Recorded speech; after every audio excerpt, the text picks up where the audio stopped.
الحمد لله وكفى وسلام على عباده الذين اصطفى أما بعد قال الله تبارك وتعالى في كلام المجيد والفرقان الحميد أعوذ بالله من الشيطان الرجيم بسم الله الرحمن الرحيم اليوم أكملت لكم دينكم وأتممت عليكم نعمتي ورضيت لكم الإسلام دينا وقال تعالى في موضع آخر وما آتاكم الرسول فخذوه وما نهاكم عنه فانتهوا وقال النبي صلى الله عليه وسلم من أحدث في أمرنا هذا ما ليس منه فهو رد او كما قال علیہ الصلاۃ والسلام۔ عزیز دوستو، بزرگوں، یہ مہینہ ربیع الاول کا مہینہ چل رہا ہے۔ اسلامی تاریخ کے اعتبار سے تیسرا مہینہ ہے۔ یہی وہ مہینہ ہے جس مہینہ کے اندر جناب رسول اللہ صلی اللہ علیہ وسلم اس دنیا میں تشریف لائے۔ اس بارے میں کسی کا کوئی اختلاف نہیں ہے، چاہے وہ محدثین ہو یا مفسرین ہو، جمہور علماء ہو یا متقدمین ہو متاخرین ہو، سب کا اس بات پر اتفاق ہے کہ اللہ کے رسول صلی اللہ علیہ وسلم ربیع الاول کے مہینہ میں پیدا ہوئے، اور اس بات پر بھی سب کا اتفاق ہے کہ آپ کی پیدائش پیر کے دن ہوئی۔ لیکن اختلاف تاریخ کے اعتبار سے ہے کہ ربیع الاول کے مہینہ میں کون سی تاریخ کو ہوئی۔ میں صرف آپ کو یہ بتا دوں، اتنا ذہن میں رکھیں، مشہور قول جو لوگوں میں پھیلا ہوا ہے وہ 12 ربیع الاول کا ہے کہ اللہ کے رسول 12 ربیع الاول کو پیدا ہوئے، لیکن علماء نے صحیح قول جو قرار دیا ہے وہ 8 ربیع الاول کو قرار دیا ہے کہ اللہ کے رسول کی پیدائش 8 ربیع الاول میں آپ پیدا ہوئے صبح کے وقت میں، اتنا ذہن میں رکھیں۔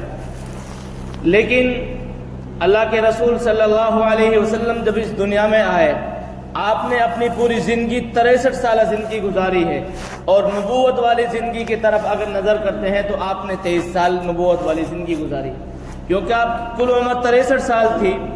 اللہ کے رسول کو 40 سال کی عمر میں نبوت سے نوازا گیا، اور 40 سے اوپر آپ 23 اور جوڑتے ہیں تو یہ 63 ہو جاتی ہے، کل آپ کی عمر 63 سال تھی۔ اللہ کے رسول صلی اللہ علیہ وسلم نے 63 سال کا ایک عرصہ گزارا۔ آپ نے صحابہ کے دور میں بھی کافی عرصہ گزارا، آپ کے بعد صحابہ کرام نے، تابعین، تبع تابعین اور دیگر علماء امت نے وقت گزارا، لیکن اللہ کے رسول صلی اللہ علیہ وسلم کے قول فعل اور نہ صحابہ کے قول فعل سے اس بات کا کوئی ثبوت ملتا ہے کہ اللہ کے رسول نے جنم دن منانے کا حکم دیا ہو یا آپ نے اپنا جنم دن منایا ہو۔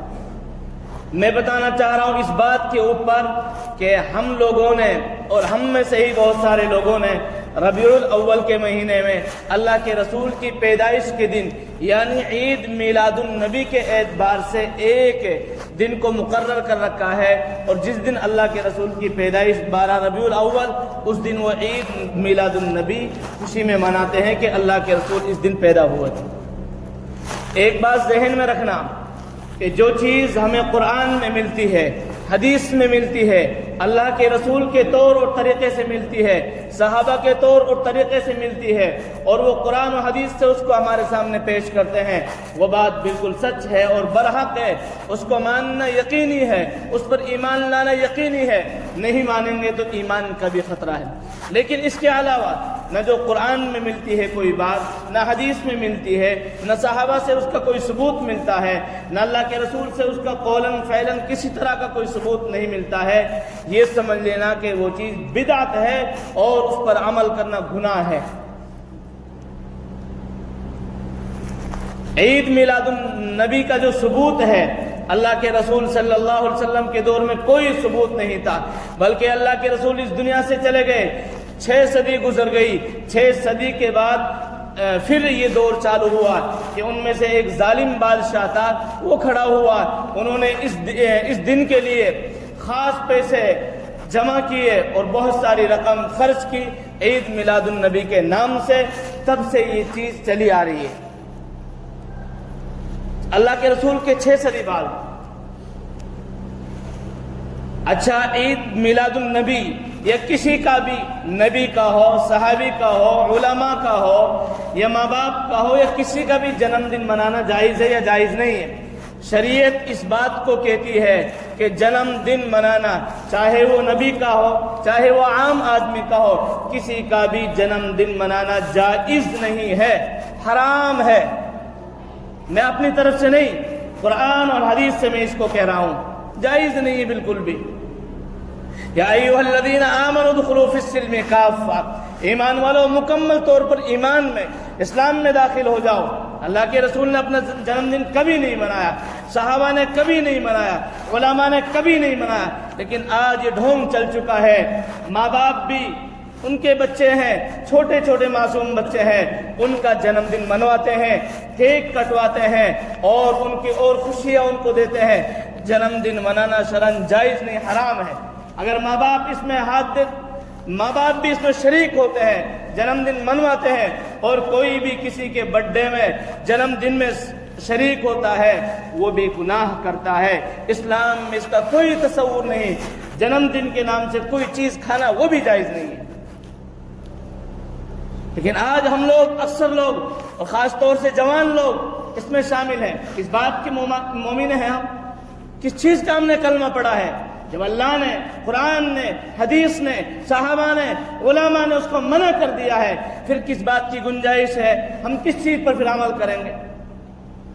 اگر کوئی چیز قرآن و حدیث سے صاف طور پر واضح ہے کہ جائز نہیں، تو اس پر عمل کرنا تو ہمارے لیے ضروری ہے، اور اس ناجائز چیز کو چھوڑنا بھی ضروری ہے۔ تو گویا کہ عید میلاد النبی منانے کا کوئی ثبوت نہیں، نہ قرآن میں، نہ حدیث میں، نہ صحابہ سے اس کا طور طریقہ ملتا ہے، نہ حدیث کی کوئی کتاب میں۔ صرف 2 عید آتی ہیں، ایک تو عید الاضحیٰ بقرعید کے نام سے، ایک میٹھی عید کے نام سے۔ ان 2 عیدوں کا ثبوت ملتا ہے، تیسری کسی عید کا ثبوت نہیں ملتا۔ گویا کہ عید میلاد النبی منانا جائز نہیں ہے۔ ہاں، یہ بات ہم خوشی کے ساتھ کہہ سکتے ہیں کہ اللہ کے رسول کی پیدائش ایک ہم مسلمانوں کے لیے، پوری دنیا کے لیے ایک خوشی کا باعث اور بالکل مبارک دن تھا، اور بالکل مبارک آپ کی پیدائش تھی۔ عزیز دوستو، بزرگوں، اللہ نے، نبی نے جس چیز کے لیے ہمیں کہا ہے اسی پر عمل کرنا ہے، اس کے علاوہ کسی چیز پر عمل نہیں کرنا ہے۔ ما آتاکم الرسول فخذوہ وما نہاکم عنہ فانتہوا، اللہ قرآن میں فرما رہے ہیں رسول جو تمہیں دے اس کو لے لو، اس پر عمل کرو جس چیز کا تمہیں حکم دے، اور جس سے تم کو منع کرے اس سے تم باز آ جاؤ۔ اللہ کے رسول صلی اللہ علیہ وسلم نے حدیث میں ارشاد فرمایا، من احدث فی امرنا ھذا ما لیس منہ فہو رد، کہ اگر کوئی نئی بات ایجاد کرتے ہو اور اس کا قرآن و حدیث سے کوئی تعلق نہ ہو، وہ بات مردود ہے، قابل ترک ہے، اس پر عمل کرنا ہمارے لیے جائز نہیں ہے۔ ایک مرتبہ مشہور صحابی عید کا موقع ہے اور آپ عیدگاہ میں تشریف فرما ہے، انہوں نے دیکھا کہ ایک آدمی 2 رکعت نفل نماز پڑھ رہا ہے عید کی نماز سے پہلے، اور مسئلہ یہ ہے کہ عید کے دن گھر پر بھی اور عیدگاہ میں بھی یا مسجد میں بھی عید کی نماز سے پہلے کوئی نفل نماز پڑھنا جائز نہیں ہے۔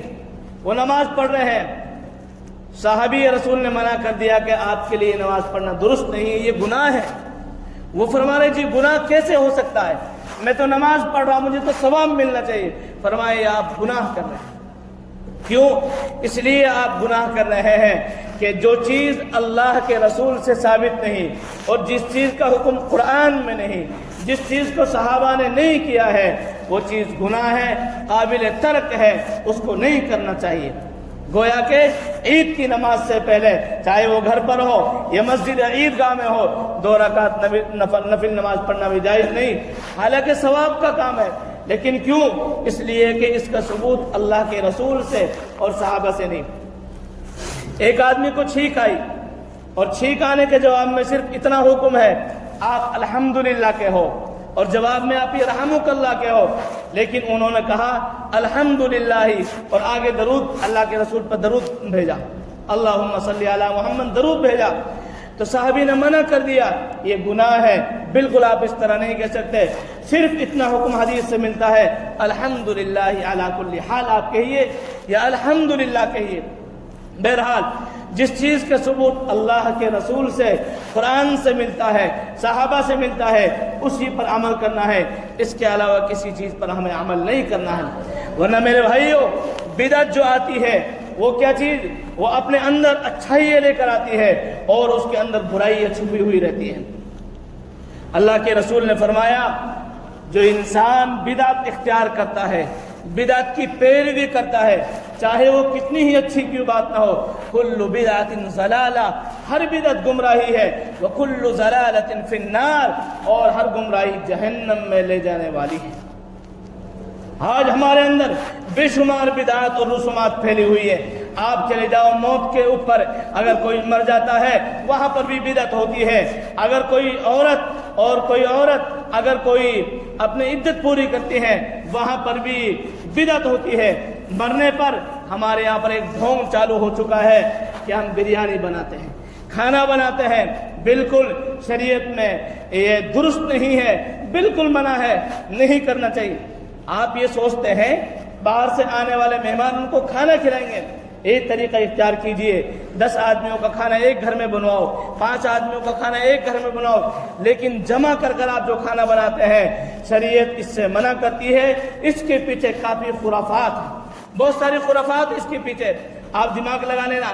5 بھائی ہیں، باپ مر گیا، ایک بھائی نے وہ بریانی بنا دی، 2 دن، مہینہ، 2 مہینہ، سال 2 سال کے بعد تانا ملیں گے، میں نے ابا کی بریانی بنائی تھی، تو نے بریانی کے پیسے نہیں دیے ہیں۔ یہ دونوں 5 بھائیوں کی لڑائی ہوگی، پیسے دو آدھے آدھے۔ بہرحال اور بہت ساری خرافات ہیں۔ عورت عدت سے اٹھتی ہے، وہاں پر ہم کپڑا دینے کے لیے جاتے ہیں، ملنے کے لیے جاتے ہیں، کھانا بنایا جاتا ہے، شریعت میں اس کا کوئی جواز نہیں، ناجائز و حرام ہے۔ اس لیے بہرحال کوئی بھی بدعت ہے جس کا قرآن و حدیث سے کوئی تعلق نہیں، اس سے ہمیں بچنا ہے، اپنے آپ کو بچانا ہے۔ اللہ مجھے بھی اور آپ سب کو عمل کی توفیق نصیب فرمائے۔ دین اسلام جو اللہ نے ہمیں دیا ہے اس پر سچے نیت کے ساتھ اللہ کی رضا کے خاطر عمل کرنے کی توفیق نصیب فرمائے۔